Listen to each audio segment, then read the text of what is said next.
If you want to be a hero, try being a friend first. Usually, Mattis Bands and the other members of J Squadron would be flying away from a First Order ship, not toward one. But this ship has their friend and squad mate Joe Gergerod aboard as a prisoner, and J Squadron won't stop until Joe is safely back with the Resistance. Their pursuit takes them to Starkiller Base, a planet that has been turned into a headquarters for the First Order, and a weapon capable of destroying entire star systems. Mattis and his friends need to rescue Joe and get off planet as fast as they can so they can warn the Resistance about the secret base. But will they be able to stop squabbling among themselves? If there was ever a time for the members of J Squadron to step up and become heroes, this is it.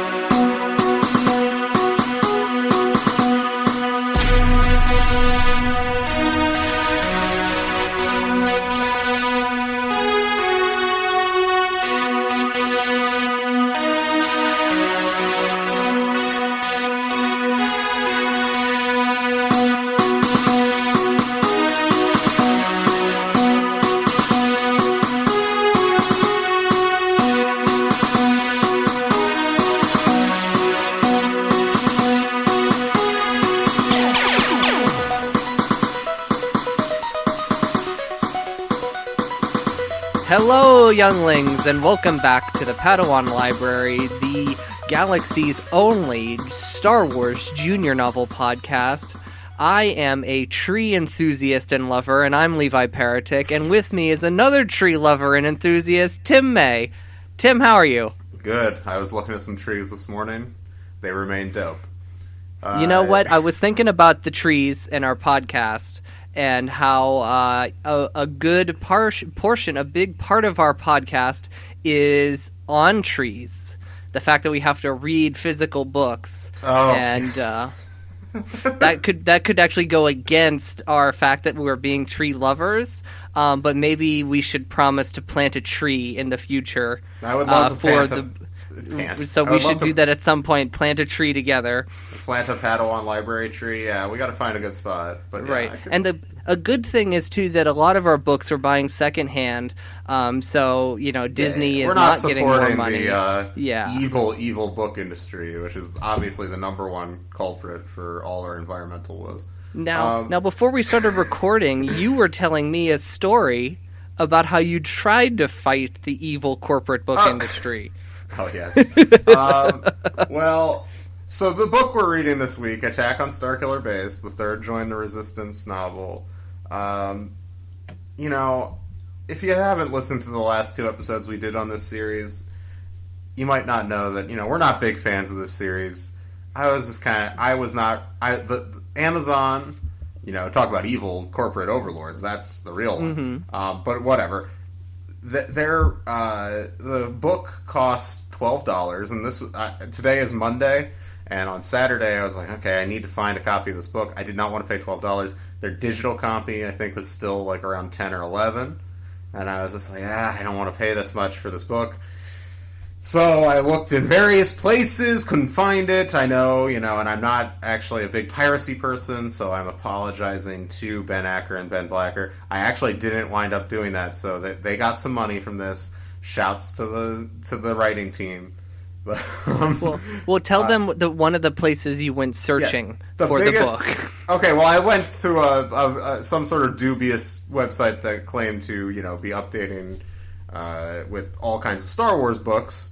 And they had, like, the recent Timothy Zahn Thrawn book that just came out and all kinds of stuff like that. And they had, like, children's books and stuff, and they didn't have any of these books. None of these books were available. Whatever, fine. Then, the big thing I thought, I was like, wait a minute, the library, of course. I love the library, and so I looked at my library's catalog, and they don't have any of these books. Again, they have almost all Star Wars books. They have, like, Star Wars coloring books and stuff. They don't have these books. And I was like, okay, well, maybe interlibrary loan. Through that, I could maybe get a digital copy, borrow a digital copy. through the interlibrary loan. And then I looked there. The closest place that had one is a library in Ohio. I live in Pennsylvania, and my library requires the interlibrary loan is only within the state of Pennsylvania. So I was out of luck, and I just wound up having to... I looked into it, and I found out that Walmart, another evil corporation, but Walmart's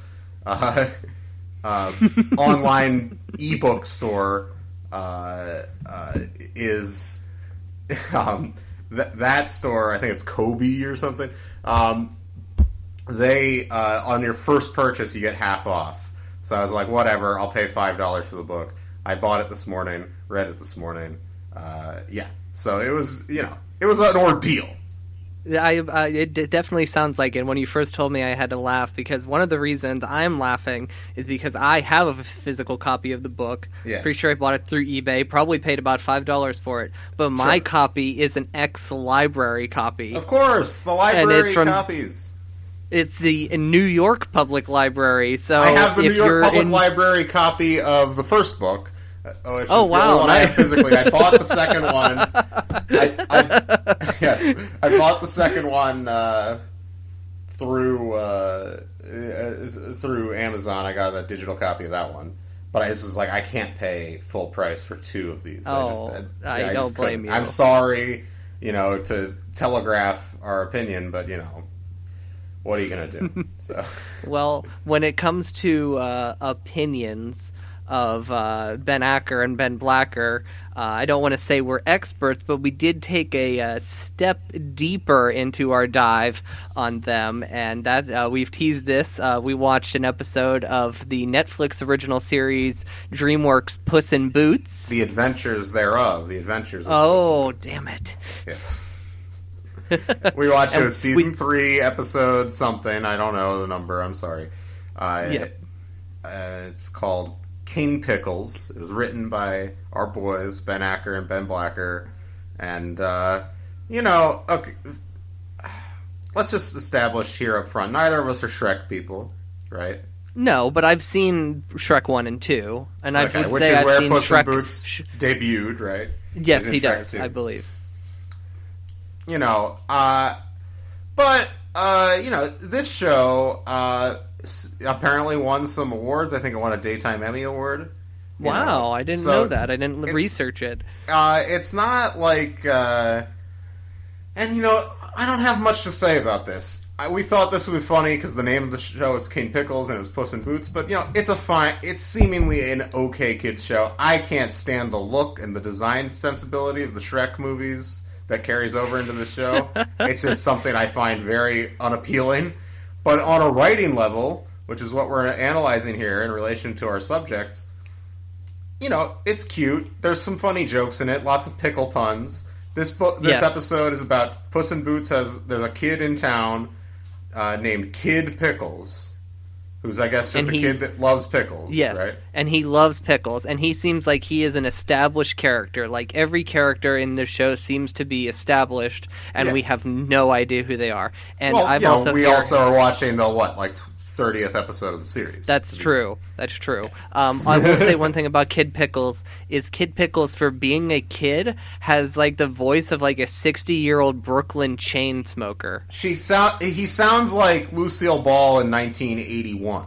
I don't. It's a baffling choice, but whatever.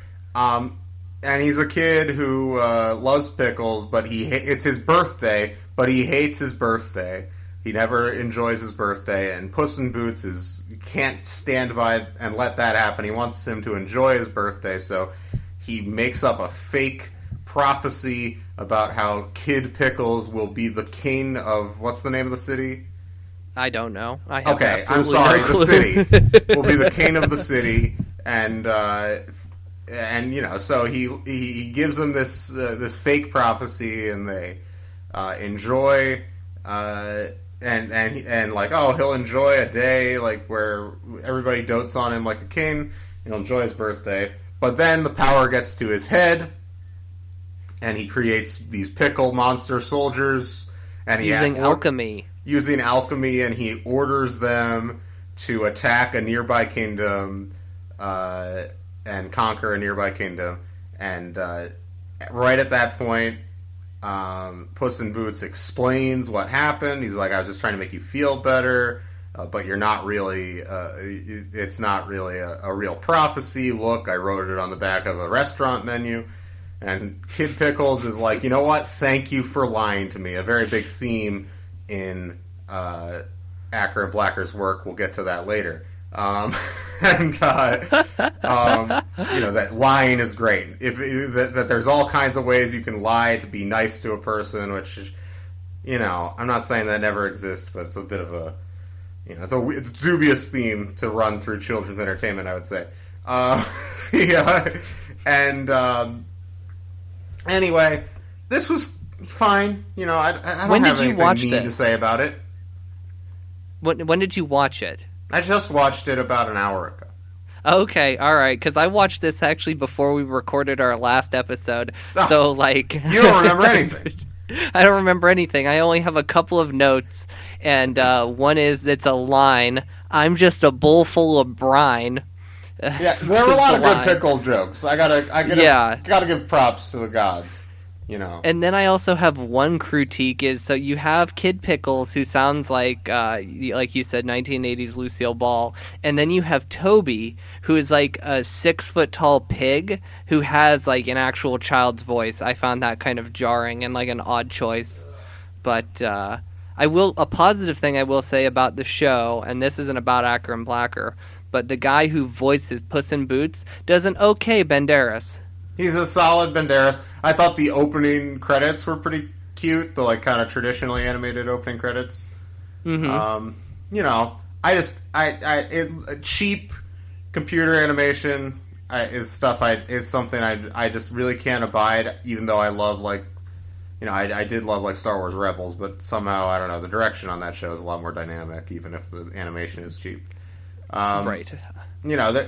I'm not a big computer animation person in a general sense, but this seems like if this is their day job, they're fine at it. They write decent kids cartoons. Maybe if I was a kid, I wouldn't necessarily be one of my favorite shows, but I would probably watch this and chuckle at it and move on with my day. Right. I don't think it's terrible.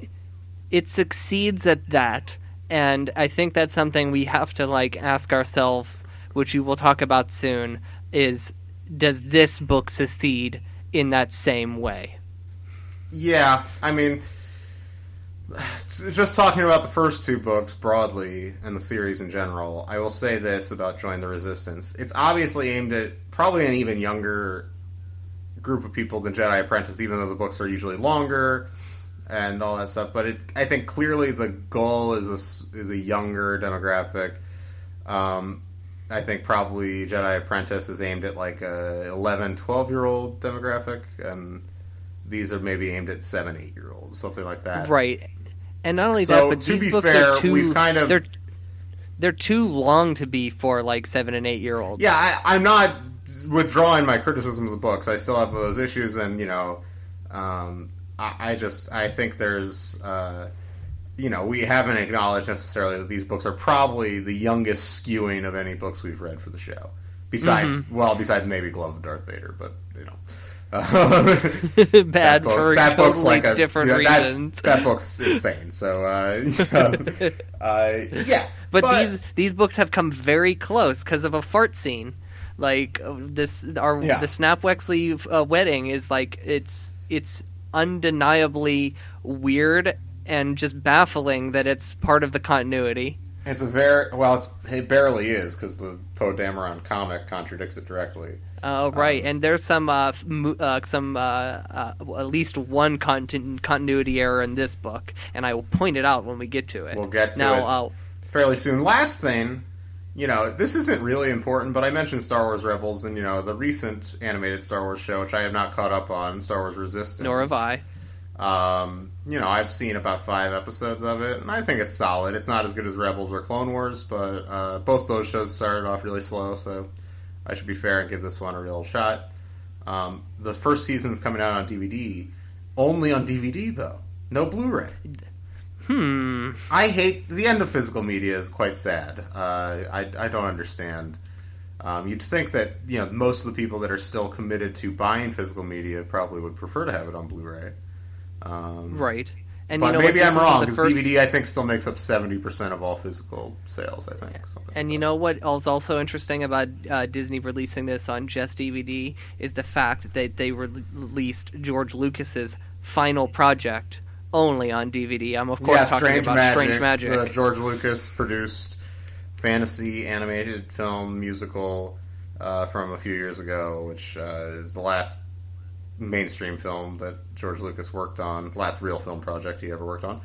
A movie you love. I don't love is strong, but I like. It's cute. I think it got a little too much shit at the time. But I think it's an entertaining film. Some of the songs are really cool. Shouts to Sonny, where my Sonny head's at. Hashtag where are my Sonny heads at? Anyway, but yeah, that movie only came out on DVD, which I think is actually pretty disrespectful. Hopefully, at some point, it gets a Blu-ray release. It probably won't, but hopefully, it'll be on Disney Plus. You think? Ooh, that's a very good question. It should be. It's something they own that they could be making money from. I believe they put it out through the Touchstone label, which is mostly defunct at this point. So, right. Like, the only movies I think I've seen with the Touchstone logo on them from this decade are Lincoln, The Wind Rises, Miyazaki's last movie, and Strange Magic. Well, maybe that's a weird collection of movies. Kind of all Lions in Winter. Lucas, Spielberg, Miyazaki. Lions in Winter collection. Working for Touchstone. I mean, you are putting Lincoln and Strange Magic in a very similar category, so that must say something about maybe Disney still feels it has a touch of prestige to it. Yeah, I don't know. It's I would say Strange Magic's pretty distant third, if I'm ranking those three movies. But what are you gonna do? So, we don't really have much else to say. I mean, we've already talked for 15 minutes. It's not like... I do have one thing. In the last Join the Resistance book, we were first. We were trailblazers of the internet by being the first people to review on YouTube, or a podcast possibly, Join the Resistance, Escape from Vodran. However, we do not hold that title for this book, as Captain Cloven has done a base review of this book. However, he did not do the first two books. He only did this book. So we're the only people who do all three. We'll say that. Okay, yes, exactly. And the other thing I wanted to say about last week, you mentioned that there's only one Amazon review of this book, and it was a 3-star review. I looked at it. I found it's a 5-star review, my guy. Yeah, I know. I just figured this out too. Okay. So just want to correct that from last week. It doesn't matter. We're not going to... I don't think we need to review the book on Amazon. I think that's... I have a review written, so I will just read it at the end of the episode. Our reviews live here. This is not a 5-star book. You're devaluing the podcast, Levi. This is not a 5-star book, though. People That's should fine, know. But guess what? Our review lives on this podcast. You're devaluing the podcast. People see that, they're like, I don't need to listen to this week's Padawan Library. I already read the review. I could put a thing in the review, check out Padawan Library. Come on. I don't know if I want us to be the negative Amazon review podcast. We'll talk about this off not air. So negative, huh? Why are you assuming that? Oh, anyway. Okay. Stay tuned. We're going to finally talk about the last book in Join the Resistance, Attack on Starkiller Base. We'll be right back. Welcome back to Padawan Library. I'm Tim. He's Levi. Let's go. All right. So we have the final book in this trilogy. We've talked about it. I think we've done enough setup. Where we left off at the end of the last book was, everybody escaped from Vodran, correct? Yes, Vodran. And Joe Gergerod had been kidnapped by Wanton, the scrubby little Imperial man, and is being taken back to his parents, and the rest of the crew is in a transport given to them by Hera the Hutt, trying to follow Joe. That's where we begin, correct? That's where we begin, and I will go ahead and get right into it. We have a dedication in front of this book, not as sappy as the last one. Acker and Blacker would like to dedicate this book to everyone who resist. Okay, well, it's very 2018 of them, and that's fine, you know. It's fine, I think most people know where my politics probably lie with Mr. Acker and Mr. Blacker, so I don't mind, but it's just, you know, the internet is goofy, that's all. Anyway, continue. Chapter 1. All right. Okay. On the starship given to them by Hera the Hutt, J Squadron is hot on the tail of Wanten, the First Order overseer of the prison on Vodoran, and the jerk who stole Joe Gergerod from them. Mattis's mind is wandering nonstop in a very quick recap of the previous books, but he keeps coming back to the same thought.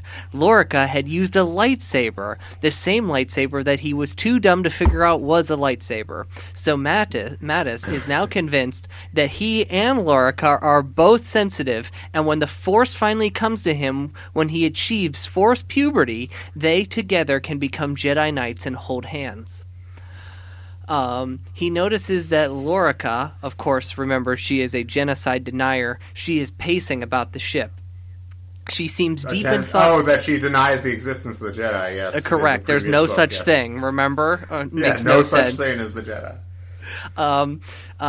She's seems deep in thought, and perhaps she shouldn't be bothered, but of course, Mattis, being none other than Mattis Bands, he blurts out, "You fought with a lightsaber!" And Lorica, this is a quote here, let out the kind of long breath she had come to exhale whenever Mattis told her something about herself that she already knew. Even the other characters hate Mattis. Can we pause for a second about this? This book makes Mattis into a true buffoon. Yes, it does. He does in a nothing very correctly. self-conscious way. I want to say, this does not let them off the hook for creating a shitty character that they put a lampshade over the fact that he's a shitty character in the third book. Like, I'm sorry. This is one of my biggest pet peeves in a lot of modern writing in all kinds of media, is like, oh, well, if we just admit that it sucks, then it excuses the fact that it sucks. No. Anyway, that's exactly what's going on here, and Mattis gets a whole lot worse in this chapter. So Mattis starts to grill her, and he's asking, what did it feel like when you were cutting down stormtroopers, and you even sawed a speeder bike in half? Her first reply is, good.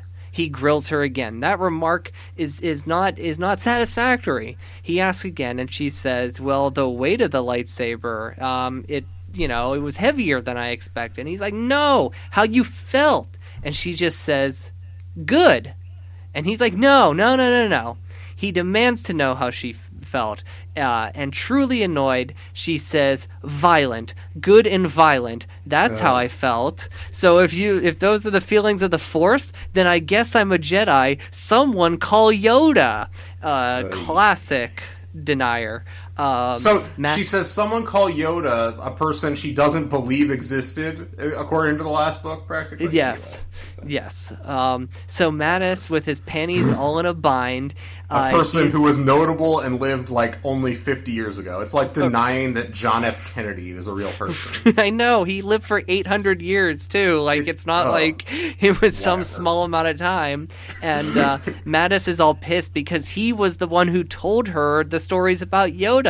And he thought she would be impressed by them. So then he starts to mansplain the Force to her. And I have something here on page 7 and 8 I'm going to read. I don't remember any of this. The Force is a great cosmic power, but also quiet. Quiet that unless you're looking for it, you might mistake it for regular feelings and miss it. He explained that even if you hunted for it within yourself, as Mattis had his whole life, you might still somehow miss it. That's how potentially subtle the Force can be. It might take time to emerge. He told Lorca that the Force had many facets, and it could make a great warrior with a lightsaber, or it can make a chef versatile with a recipe. If it focused on what was inside you, it could warm you when you were cold. It can make you taller or faster or able to speak any language. Oh, this is a different. This is Lorca making fun of him, I think. It can. I can tell you to. I can talk to colors and ask them questions. Some people can fly using the Force. The best thing about it is that it connects you to everyone and everything in a deep web of understanding. It's like being hugged from the inside. But don't worry, I'll teach you how to use it. Oh, this is actually Mattis talking. There was like this weird break, and there's like the quotes end. It's baffling. I'll teach you how to use it because it's time I told you, he said. It's time I told everyone. Mattis avoided eye contact with the group. He raised his voice and admitted, I have the Force. It's inside me. It hasn't come out yet, but it's there. And he let that land and then quietly asked Lorca, what better way than to draw it out than train you in its ways? Okay. There's a lot to talk about here, and I'm sorry to keep pausing. It's fine, because he's terrible. He sucks, and I have to say, I find this book's dim view of the Force kind of insulting to Star Wars and to a lot of Star Wars fans. I know this is maybe a little, hoity-toity of me, but, like, this push amongst certain segments of the Star Wars fan base to deny the idea that the Jedi are a huge part of why people like Star Wars is pretty frustrating to me. And not just prequel people, that the Force is like a huge part of what made Star Wars a phenomenon in the first place. Like, may the Force be with you is the most famous line from any Star Wars movie, and will always be. And this idea that, like, don't we like, okay, you just want to have a fun space adventure with your friends, and you want it to be about friendship and not about the Force and not about, like, the idea of an all-consuming power in the galaxy. That's fine. You can make Guardians. You can go watch Guardians of the Galaxy. Like, there's a lot of things for you. Like, Star Wars is about weird mysticism. Like, I'm sorry, that's a big fucking part of the story. Like, and I'm just, it's almost like an atheist view. Which is like fine. Star like, Wars. Listen, I don't know. It is a fictional story, so I don't understand why, as an atheist, somebody could not just enjoy Star Wars on a fictional level. That they couldn't, clearly the Force exists in Star Wars. It's not actually a direct analog for the relationship of humanity to God, which is a mysterious relationship that you either believe in or you don't. Like, the Force is objectively a true thing from the audience's point of view in Star Wars. It just is what it is. Like, I'm sorry, like, you can't, like, just, like, pretend like it's something that you either believe in or don't believe in. Han started believing in the Force once he saw evidence of the Force in front of him. It's like, whatever. Okay. It's baffling. So after this revelation, everybody in J Squadron ignores him and goes back to what they were doing. AG-90 is piloting the ship through a meteor shower, and there's that wanton ship is flying through. Deck, his brother, also a racist, he hates Gungans, and by the way, that's a never resolved point. We're supposed to love this guy that hates Gungans. And he remains a racist at the end of the book, yes. There's even a reminder of it. We'll get to it. Yeah, so he asked AG, how did you find the ship? And AG replies, using Jedi space magic. I'm a Jedi. I never told you. I Jedi'd it. That is a quote, that he Jedi'd it. They all laugh at how stupid Mattis is. And I have here, written in my notes, how is Mattis even worse? We're only 10 pages into the book, Tim. 10 pages! He's trash. He's like Harry and Lloyd from Dumb and Dumber rolled into one. So, moving on. You finished that chapter? I'm done. Yeah. Okay, 10 minutes in and we're done with chapter 1. We're gonna get through this book. Okay. Chapter 2. Deck is pissed about Yemos taking the co-pilot seat next to his brother AG. AG explains that without her, they would have never been able to locate Wanton's ship, so she's earned her spot. Sorry, bro. AG asks Emos if her navigation skills came from Jedi abilities. Ha ha ha ha ha. Stupid Mattis. Mattis is stupid, but also stupid Jedi. This stupid idea. They're old men, these old boy religion. Blah, blah, blah, blah, blah. Whatever. She goes along. I'm sorry. This book annoyed me. I'm sorry, guys. Oh my god. Okay. She goes on a long explanation that nobody can understand because she speaks kind of in some sort of growly Wookiee type language. And Mattis sulks because people are making fun of him for his religious beliefs. I hate Mattis, but think about it from his perspective, I guess. And then if you remember Cost, the crazy lady from the cell in the last book, she's still there, and she tells Mattis that her species can smell the Force on people. And then she says, my species is human, and Mattis had gotten his hopes up, and then they were dashed once again. And the ship is approaching something, and the crew prepares for battle, but it's actually just an AT-AT floating in space. And then there's a Star Destroyer floating in space. It's all this lost Rebel and Imperial ships from 30 years ago, from a long ago battle, just floating in space. Why are ground ships in the air, you say? In the space, you say? It's because apparently they have something about a garbage thing dumping them. Whatever, who cares? It doesn't actually matter. And then through all this wreckage comes a First Order TIE fighter, flying right towards them. They got to prepare to fight. Dex starts commanding everyone, and everybody falls in line. And Lorica and Mattis are ordered to fire on the TIE fighter. And here's a quote from the book.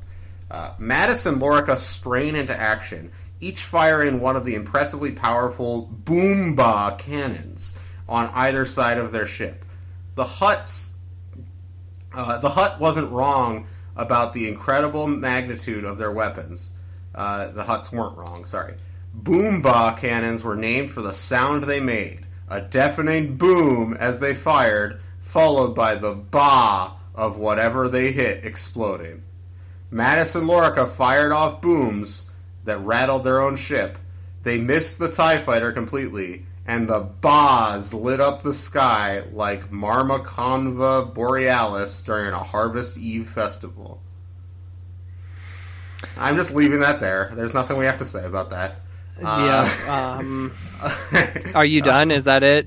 No, I have a couple more things. Sorry. One thing I will say, though, is Cost does nothing in this book, so we may not ever mention her again. Cost, I don't know why they brought Cost along, really, other than it's the nice thing to do. She doesn't actually factor into the plot of the book at all. She just hides under tables the entire time. So it's a cool design in the Annie Wu illustrations. She looks cool. I don't know what to say. It's There's whatever. also a problem with Yamos, and that the fact that her species wears a thing over her mouth. Right. And in the book it says that she smiles, and it's how do they know she's smiling? Her mouth is covered. These are the Boomba guys. These are the guys that just wrote about onomatopoeia for two paragraphs. They don't give a shit. I'm sorry. I don't know. Mattis focuses and tries again to hit the TIE fighter. He fails again. Then, by chance, a floating AT-AT leg hits the TIE fighter and it's destroyed. Mattis thinks it's the work of the Force, and the rest of the crew is dubious about that. Then Sari sees something. Remember Sari. 3 more TIEs headed their way. Run, Dex shouts. But obviously they can't run, Tim. They can't run because they're flying in outer space. But his brother AG knows exactly what he means, and he guns the ship.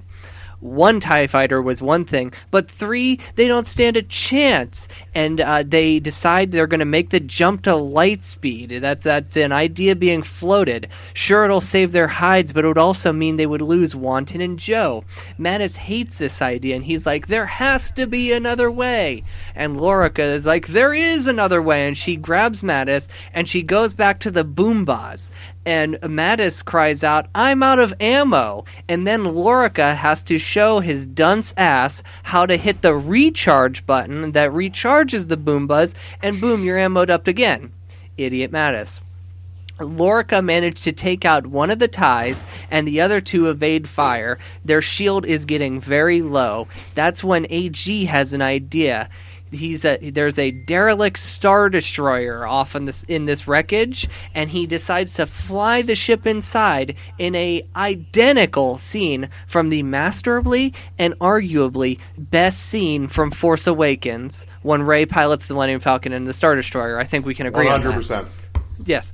And we all know, I can't remember if it's Ben Blacker's or Ben Acker's, but we all know that's their favorite Star Wars film, Force Awakens. So they were just shooting loads all over the place. Excuse my crudeness.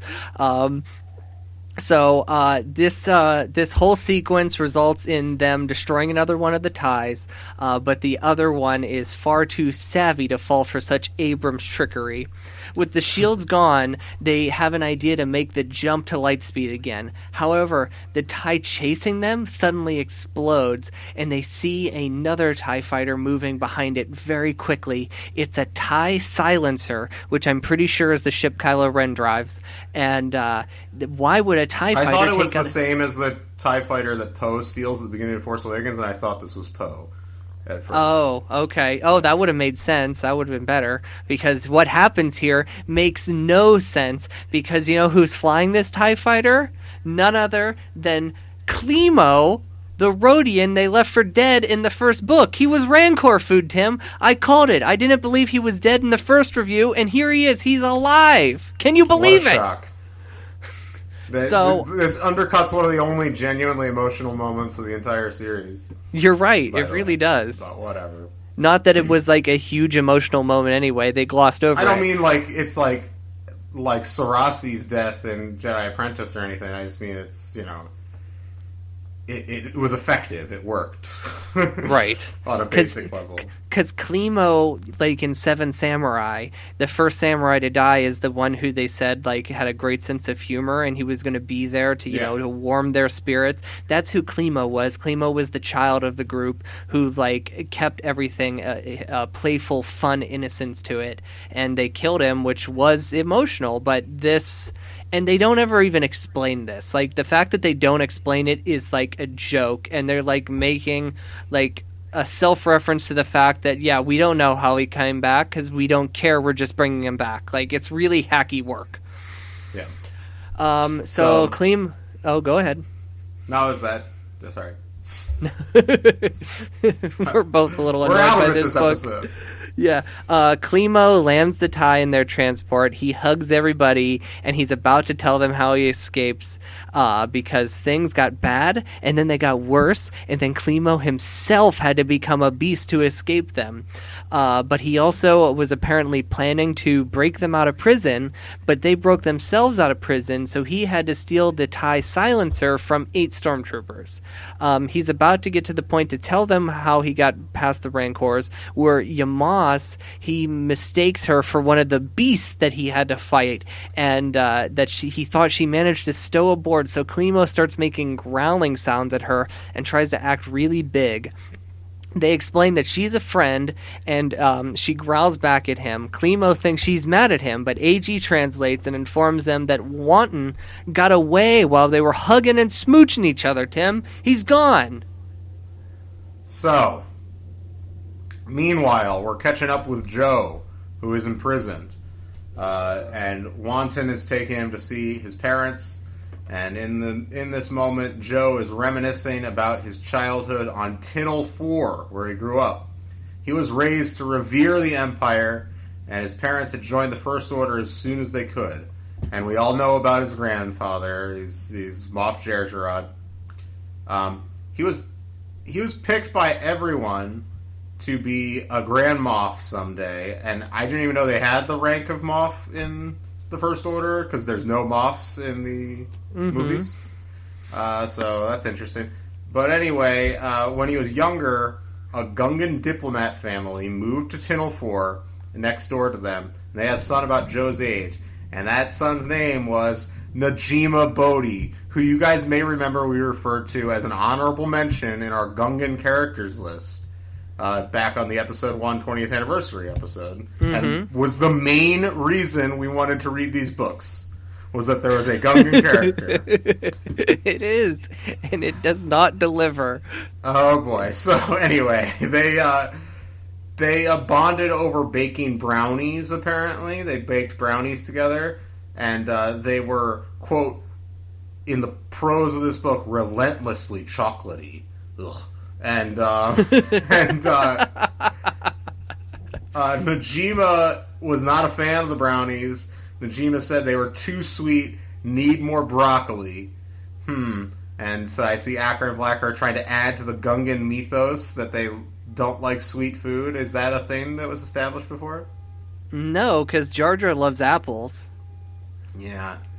Okay. Anyway. Gungan style. Jeez. Everyone should watch that video. It's very funny.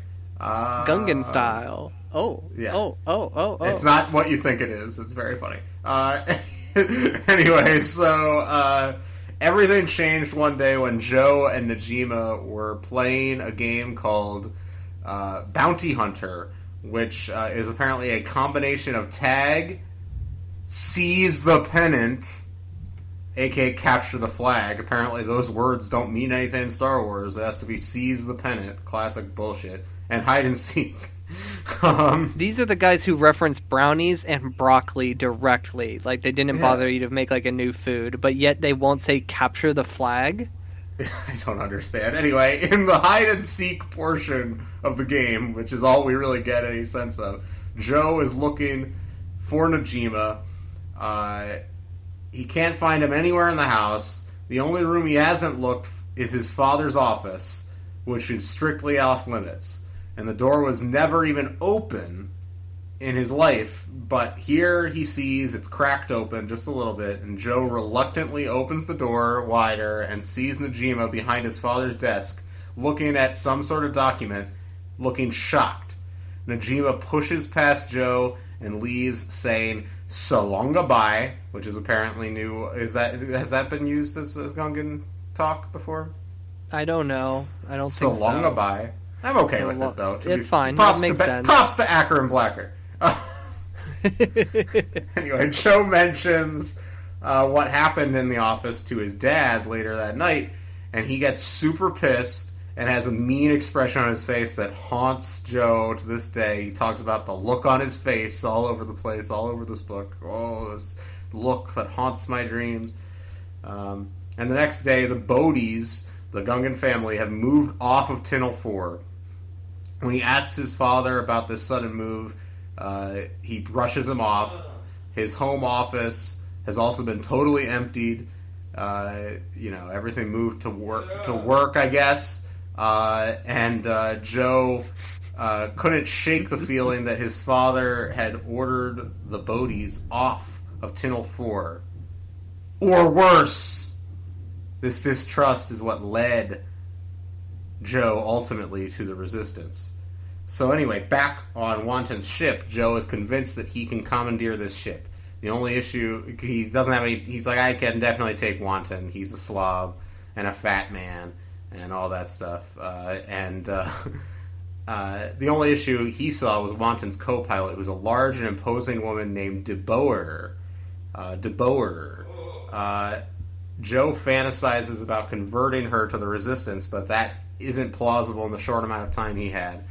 DeBoer notices the Hutt ship with the rest of J Squadron following them that we talked about last chapter, and Wanton orders the TIE Fighter to attack. This is the other side, basically.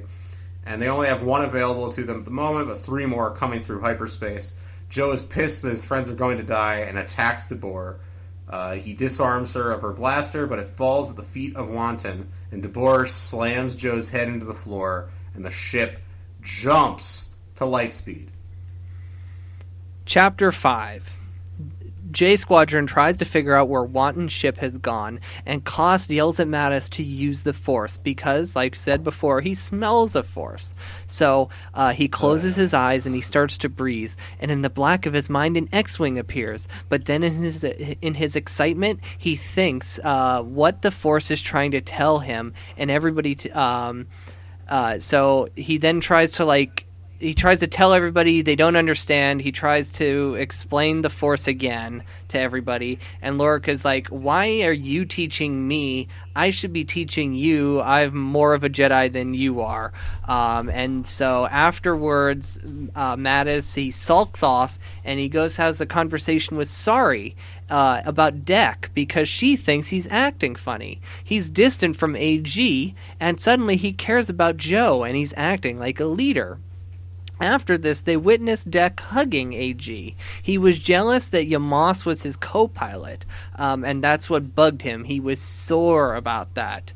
But he says it's okay. Sore. Very sore. And he tells AG it's okay for kin to be sore at kin. And whenever AG hears this, he repeats it as a question. Kin can be sore at kin? And he stands there, and AG is starting to suspect that one of his circuits is fried. So Deck then leaves to go admire the TIE fighter that Klimo brought, and he is really in love with it. It's better than anything on his home planet of Kess. Then he has an idea. He could go into the TIE's computers and see where its base of origin is. Perhaps that's where Wanton is going. Deck gets inside and he discovers that the ship is still on. It was running the whole time. Klimo forgot to turn it off. I wish they would have all died of carbon monoxide poisoning, but apparently that is not what propels these ships. But before he can access the logs, it runs out of steam, so they have to tear the ship apart, hook it up into their ship just to find some coordinates, and they do that and they plug it into the hyperdrive. A lot of work just to get some coordinates. When they drop at a light speed, they see a huge red laser shooting out of what they think is a moon. Then, and this is, of course, when in Force Awakens, Starkiller Base fires on the 5 planets, undercutting the severity of the destruction of Alderaan. Big old mess. And then a voice comes on the comm channel and identifies the place, of course, as Starkiller Base and demands a landing code. They all freak out, and Deck grabs the comm and he starts rambling off some numbers. The codes are accepted, and everybody is in shock, and Mattis, he's like, does Deck have the Force? And he asks him this, and Deck goes, no, I just saw the code inside the TIE cockpit. So they start to land, and they see a rough-looking Corellian fighter parked on a cliff, and they wonder if it's the same one they've heard in the stories, the myth, the legends. But this makes absolutely no sense in the continuity. Here's the continuity error. If Starkiller Base has just destroyed the 5 planets... just did it, then that means the Millennium Falcon is still at Maz's castle, and it still has to take a trip to the Resistance base before it goes to Starkiller Base. So it shouldn't be there at this time period. They strap in... And this is their favorite Star Wars movie. This is their favorite Star Wars movie, and they, how can you make this big of a continuity error? Come on. What a gaffe. I know. What a gaffe. So they strap... gaff, Levi. It is. It's a big old gaff. You know what else is a gas? What? Yavin. Yavin's a gas planet. I didn't say gas. I said gaff. Oh, wait. Gaffe. Oh, yes, that is. But it's you know what? It's also a gas. Okay. So back. Oh, is there more? Yeah, they land, and Mattis catches Sorry. Yeah, Mattis catches Sorry staring at Deck, And Mattis is like, see, Deck hasn't changed. Maybe you've changed. And then she confides in him that she has a crush on Deck. Yes, romance a brewing in J Squadron, if you know what I mean. Maybe not. Hand holding is going to happen. Admiral Ackbar is going to have to separate those darn kids. They land in the woods, and Sari manages to slice the base plans out of the TIE fighter's computer. AG downloads them into his memory, and AG takes Yamas, Klimo, and Kost, and they will sneak into the hangar and find a new ship for them. The rest will go find Joe. Deck tells his brother AG good luck, and he doesn't get a response, and he again wonders if there's something wrong with AG systems. And AG finally responds with a sharpness in his voice. You lead your team, I'll lead mine. Oh, AG's pissed. For what reason? We never really know. We'll talk about that later. So anyway, Joe wakes up in a Stark First Order cell with his father, Jax Jerjerrod, hovering over him. His father asks him very calmly if he's actually with the Resistance. Before he can answer, his mother, Jewel Jerjerrod, shows up, and she reiterates the question. Joe thinks back to after the hide-and-seek incident, and he remembers his parents sent him to a counselor, excuse me, a grand counselor named Rishikesh, whose guidance leads him to the Resistance. So he kind of, his worldview shifts as he speaks to this therapist, basically. And as he's remembering this mentor, he answers his parents' question with an emphatic yes, he is a part of the Resistance. And his father begins speculating on whose fault this is. Is it this Rishikesh guy? The soft therapist guy? Is it those blasted Gungans, he asks? And this pisses Joe off, it sets him off, and he says, it's your fault. He loves his parents, but he doesn't need to be in the First Order to be loyal to his family. And his mom's like, nah, bitch, the First Order is your family. And so Joe's about to kind of leave. Like, he's like, I don't need to deal with this shit. And I'm just going to read the rest of this chapter here. Okay. What do you think you're going to do? His father asked. What do you think we're going to do? His father asked. Give you a ship? Send you on your way? I won't pack him a lunch, his mother said, turning away. She turned back to face Joe. I won't pack you a lunch. I didn't think you would. I'm not asking you to. You had better not walk out that door. You can't keep me here, Mother. What are you going to do? Freeze me in a block of carbonite? You are our son, and you are grounded, she informed him. If you choose not to abide by the rules of this family, you will not be afforded its protections. I don't need your protections, Joe yelled, aware of his volume. Don't, his father said, also aware. You'll never need them more, Joe. You'll see. You will be treated as a member of the Resistance and punished by the First Order, which will entail entirely different paperwork for your father. Now sit down. Joe refused to sit. There was no way she could make him obey her. His mother reached for her blaster. So, I just wanted to say this. I won't pack you a lunch. This is a thing they do a lot where they think they have a really funny bit and they just repeat it 50 times. They think they got the rake gag from The Simpsons. You don't. I don't know. I also found it interesting too that the First Order allows coworker relationships. I mean, my guess is they came into it as a couple. Yeah, but the Empire didn't allow that. Are you sure about that? We know that from Lost Stars. Lost Stars. Yeah, right. That they weren't allowed to. So it's interesting that the First Order not only allows it, but provides housing for married couples and allows them to have children and stuff.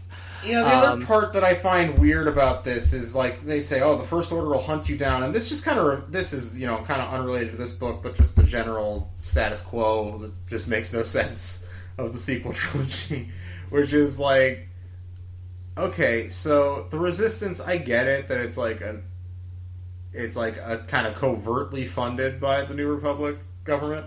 Right. But the First Order is the insurgent force in these movies, right? Mm-hmm. They're completely self-funded. Yeah, so they don't actually have that much authority throughout the galaxy. So the idea that, like, I mean, it's just, I don't know, it's weird. I feel like it's just a thing that's never explored with enough depth for my taste. There's interesting kernels of ideas in the idea of the villains being an insurgent government versus, kind of the flip flop. But like they felt like they need to have this underdog quality with the resistance. It's like, whatever. It's fine. Whatever. Who cares? And the idea that they split the resistance from the New Republic too is like the New Republic is like. To instill a New Republic is the fight of Luke, Leia, and Han, and then to not just embrace it, and then to just blow it up, basically, in Force Awakens is also just. These are things we've talked about many times. There's not enough politics. We just don't have enough context. That's whatever. Anyway, I know. Moving on. So AG has never been sore with Kin before, but he's certainly sore at Deck for being sore with him, who was sore with him for really no reason. He decides to put these frustrations on the back burner and focus on the task at hand. They navigate through Starkiller Base, and he and Yamas have to constantly keep Cost and Klimo quiet. They have to go up a couple floors, and they think it's too risky to take an elevator, so they decide to climb a wall, because AG believes that stormtroopers have terrible peripheral vision and will never notice them. As they are climbing, they see a girl also climbing down as they're climbing up. This is presumably Rey. They exchange a nod, but then when Klimo tries to talk to her, she ignores them. This this Rosencrantz and Guildenstern are dead shit is like good when it's good, but it's pretty hard for it to be good. Mm-hmm. You know what I mean? We all love Tom Stoppard, but come on. Anyway, is that it? Yeah, that's it. And I wanted to say, too, in my notes, I'm so happy I didn't get the next chapter because it was 30 pages, but I got what was coming to me with the final chapter. So bear with us. This will be Chapter 8 and Chapter 13 are the two longest chapters in the book. We're going to try not to pause too much during these chapters. We'll talk after. All right.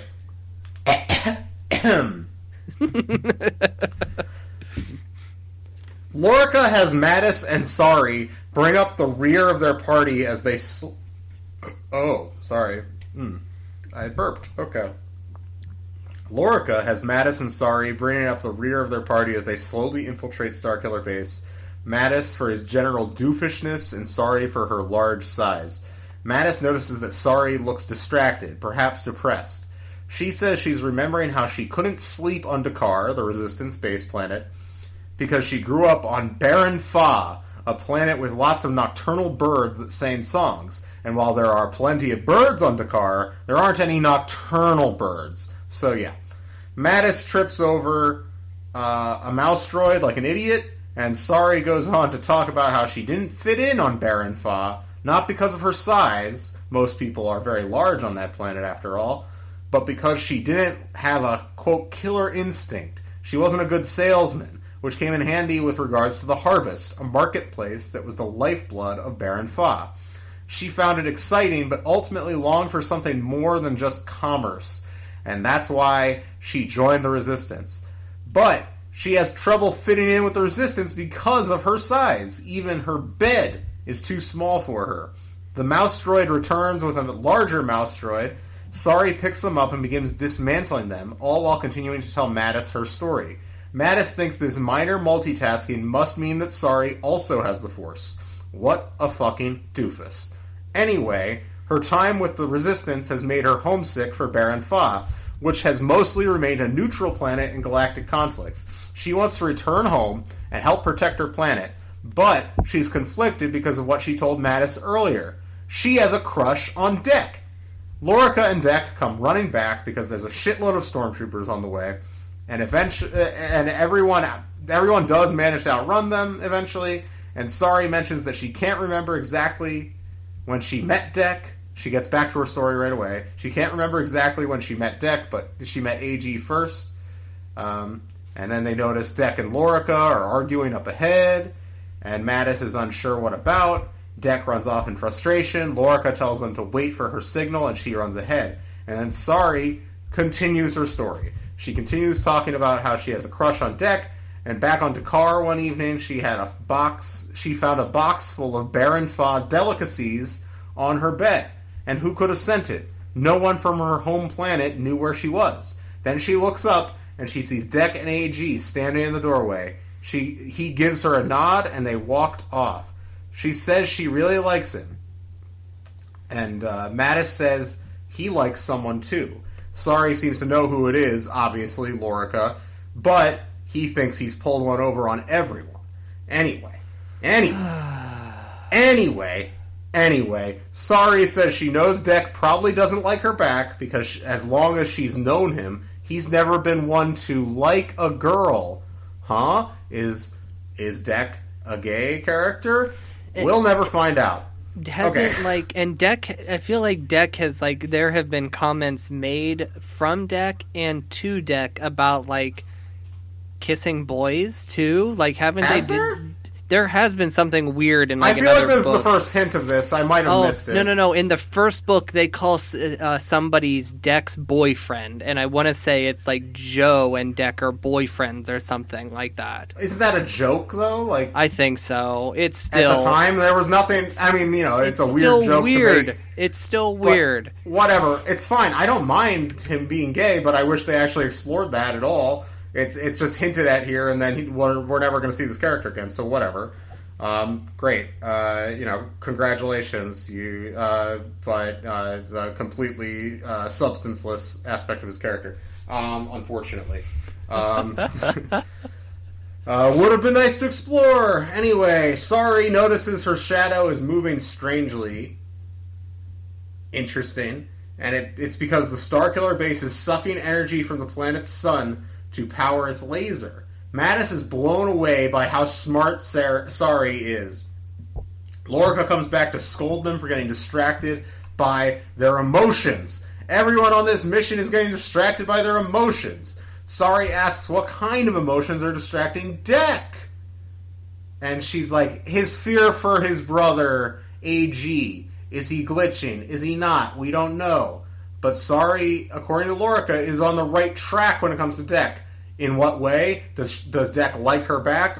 Is Deck gay? We don't know, because that's never really revisited. Deck shows back up in view with hand signals to indicate that there are 11 stormtroopers between them, silent hand signals. And there's 11 stormtroopers between them and the Jerjerod's quarters.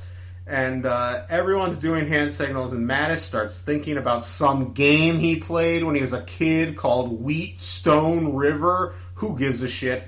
Anyway, Mattis has an idea and indicates that they should create a distraction by making a hand signal of his own, a scratching motion. Scratch, distraction. Ugh. Mattis sucks. And I wrote here, in all caps, Mattis sucks, and just because you now became aware of that fact doesn't make him suck any less. Anyway, he tries to use the Force to collapse a roof and distract the stormtroopers. What an idiot. Sari and Deck grab hold of him to encourage him, they're all going to use the Force or whatever. He feels a swelling in his chest, but nothing happens. Until an X-Wing squadron comes out of nowhere, raining fire down on the base. So there's a distraction for you, and how are they going to use this distraction? It doesn't matter, because the stormtroopers are now even more attentive. They're like, oh, somebody's invading. But then the alarm goes off, and the stormtroopers run off somewhere anyway. Nice, convenient bullshit. Storytelling again. Anyway, there's nothing... Let's set up a conflict, and then we're just going to get them away. Anyway, there's nothing between them and Joe now. So they're heading towards Joe's quarters, and then right then a voice behind them asks who they are and what they're doing, and it's DeBoer, the co-pilot from earlier, Wanton's co-pilot. And Dick tries to bullshit her by putting on a first order accent affect and trying to convince her that they're all children of first order officers. She eventually actually accepts this, and just as they're on their way, Wanton comes around the corner and screams at DeBoer, "Resistance! Resistance, DeBoer! Stop them!" And so Lorica engages DeBoer in hand-to-hand combat, and Wanton knocks Mattis out. And just before Mattis passes out, a TIE fighter crashes into the Jerjerrod quarters. Inside the Jerjerrod quarters, we're led in a wandering aside about parents disciplining their children by counting. This kind of thing where, yeah, you better do this before I count 2. And Joe reflects that in some households the count is 10. It's 3. Joe had even heard of some planets where the count was 5. That's madness. Whoa, some planets! Because in the Jerjerrod house, there's only a 1 count. Count to 1, that's it. Joe's mother is described as being a fun mother who would do all the voices while reading bedtime stories to Joe. And there's even a remark about how her Darth Vader impression was terrible, which makes absolutely no sense because Darth Vader was not a public figure going around making recorded speeches for everybody to adhere and impersonate his voice. Yes. This is a maddening thing in a lot of Star Wars stuff, the way that Vader is treated as though he's, the only way he's known throughout the galaxy is as a boogeyman. He's not, right. That's somebody that somebody could conceivably not believe existed if they wanted to. That's the impression I get. He's the John Wick of the Star Wars universe. Yeah, he's the Baba Yaga. So, anyway, Joe's mom could be fun, but she hated conflict and would do everything she could to squash it right away with her 1 count. And with Joe, it worked every time. Now with a blaster pointed at her son, an all true writer, holding a gun to her son's head, she tells Joe he better lower her voice before she counts to 1. And Joe's like, "Not today, Ma! I'm gonna count to 1, and you're gonna lower your blaster." This incites an argument that lasts for a page and a half. Joe's dad tries to put an end to it, and they're just going back and forth. "I'm counting to 1. No, I'm counting to 1. No one listens to Jack's Jerjerrod. Suddenly there is an alarm blaring, and Joe's mother is like, "You did this. You're the one. This is all about you." And then, he's like, "It wasn't me. Blame Dad. Just like how I blame Dad for shipping out my best friend, the Gungan." And his mother then reveals, they had to be dealt with because they saw the plans of this planet, Starkiller Base, in your dad's office. We had to put them down. And then Joe's mother decides she better go deal with that alarm, and that's when the TIE fighter comes crashing into the house. Okay, so meanwhile, AG is in the TIE fighter hangar, and he's waiting for a signal from Lorica in a ship that they've commandeered. It's him, Emos, Klimo, and Kost. And they're hanging out in this transport ship. And he's like, "I love this transport ship because it has enough room for all of J Squadron." But he has a dark desire to fly a TIE fighter one day. And, whatever, the alarm, that alarm that went off that got the stormtroopers out of the way goes off. This is happening concurrently with that, I suppose. And Klimo and Kost start to sing a song to the beat of the alarm. And AG is trying to avoid telling them what the alarm means. But once all the TIE fighters start taking off and stormtroopers enter the hangar, it's pretty difficult to keep it a secret. So Klimo and Emos make a great team fighting off stormtroopers. Klimo brags of his accomplishment killing hundreds of beasties and stormtroopers on the way to his reunion with the rest of J Squadron at the beginning of the book. AG is impressed, but he's not much of a fighter, so he hangs back and leaves it to Emos and Klimo. Kost, however, does rush into the fray, saying, "I'll save you," and AG hopes that she's not talking about the stormtroopers. Ooh. Okay. I hope Joe's parents have homeowners insurance because they might have to file for Chapter 11 bankruptcy if they don't. This is Chapter 11. Outside of the ruined house, Mattis's head aches. His ears are ringing. He probably got hit by some debris when that TIE fighter crashed. He sees Wanton. He's unconscious. He's being tended to by stormtroopers. A stormtrooper comes over to Mattis, and he's like, "Yo, little shrimp, you with me?" And Mattis, he can't hear him because of the ringing in his ears. Suddenly, the dude gets blasted in the chest and falls on Mattis dead. Guess who shot him? It's Deck. Deck killed a guy. Deck proceeds to kill many guys by shooting stormtroopers. Lorica gets in a fight with the pilot chick, and Mattis they are stormtroopers, Levi. Right. It's okay to kill them, but if you look at Jedi Luke Apprentice... kills stormtroopers. What are we talking about here? Right. But if we look at Jedi Apprentice, they don't kill anybody. They kill a lot of droids, but they don't kill any Jedi. people. It is different. True. All right, you got. Do you not like the original trilogy where they kill stormtroopers? No, I like that, but it's a kid's book. Oh, yeah, but those are kids' movies. Well, okay, then this is just not a worthwhile criticism. When we get into the grisly murder, I will argue that this is not for a kid's book. So, Lorca... I wouldn't call that grisly murder, but okay. Are you kidding me? The dude was blasted into smithereens on the cockpit shield. Come on. Oh, wait, yeah. I'm sorry. I'm actually really sorry. I was barely paying attention. This scene was shocking. I couldn't believe this scene. Read that. Do you have that clip out? It's insane. It is insane. Is this again, chapter 11? No, that's in chapter 13. We'll get to that, okay? That's one of the many people... God damn it, you're confusing me. Keep going. going. Well, because he's not the only person killed in this book. It's one thing to just shoot a stormtrooper in self-defense. That's not a big deal. There is a big moment in the last chapter that we'll get to. Sorry. Okay, all right. Sorry to confuse our listeners so much. So Mattis sees Joe and his dad pinned under a bookshelf. He runs over and tries to lift it. Nothing. So he closes his eye and calls on the Force. Suddenly it moves. Suddenly he thinks, finally, I have hit Force puberty. And he suddenly thinks to himself that the Force is... If the Force was a being, he would high-five the Force. And then he notices that it wasn't the Force. It was Suri lifting the bookshelf.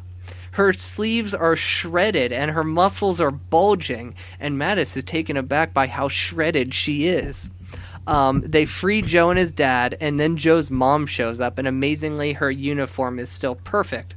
She blames Joe again for all this resistance chaos going on. That's when she notices a whole battalion of stormtroopers escorting a high-ranking official. It's our boy, General Hux. And she's like, "Oh, leaving so soon, Hux?" And Hux is like, "Yup." And then she's like, "Could I take some of your stormtroopers?" And he's like, "Yup." And he gives her 20 stormtroopers, and he puts his collar up so he's not disturbed again, and he keeps walking. So she turns to Joe's dad, and she says, "You handle this. I need to be up in the air right now." And she calls the pilot chick. I don't remember her name. Yorica. No, the pilot who's fighting Lorica, the one who was Wanton's co-pilot. DeBoer. Yeah, and she says, "Come with me." Joe orders the troops to capture the children, but he wants them alive. No disintegrations, no stunning. So armed with electrostaffs and axes, they fight off the troopers left and right. Sari starts physically crushing them with her body, and Deck is still killing people left and right. Killing stormtroopers left and right. All right, happy?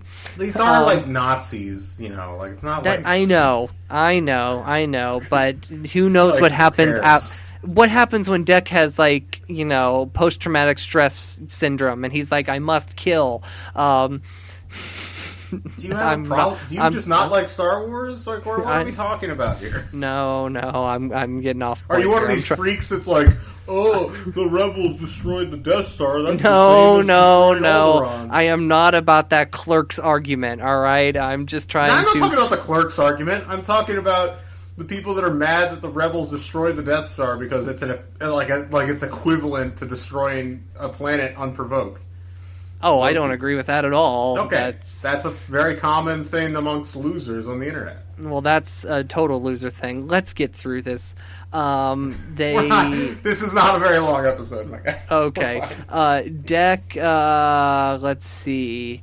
Oh, Deck sees a First Order officer. He's like, oh, I should murder that guy. And Mattis is like, no, that's Joe's dad. But then they notice Wanton back on her feet, and they all agree they can murder him. However, Joe's dad runs over and starts talking to him. Wanton is pissed and says, I am the higher-ranking officer. Stormtroopers, kill those kids. So J Squadron retreats behind a crashed TIE fighter, and they tell Deck, hey, now would be a good time to call AG. And he tells them, I already did when I got to the house. Where could he be? Tim, where could he be? All right, so AG is sitting back and waiting for a signal still. And he's waiting while Emos and Klimo and Koss do all the dirty work battling the Stormtroopers, but AG's just sitting back. He's cool. And for some reason, right now, he's reminiscing about how Deck used to give him scraps from their hunts back on Kess, and he's feeling resentful about it. I will say this, since they are insistent upon this droid as like oppressed minority thing, this did remind me. I've been known to compare stuff in these books to Aang Lee movies, and I'm going to do it again. This is like the relationship between AG and Deck is a lot like the relationship between Skeet Ulrich and Jeffrey Wright in Ride with the Devil, a movie that I think made less than $500,000 at the box office, but is well worth seeking out. A great revisionist Civil War Western. Okay. From my boy Aang Lee. So anyway, I need to get interested somehow, guys.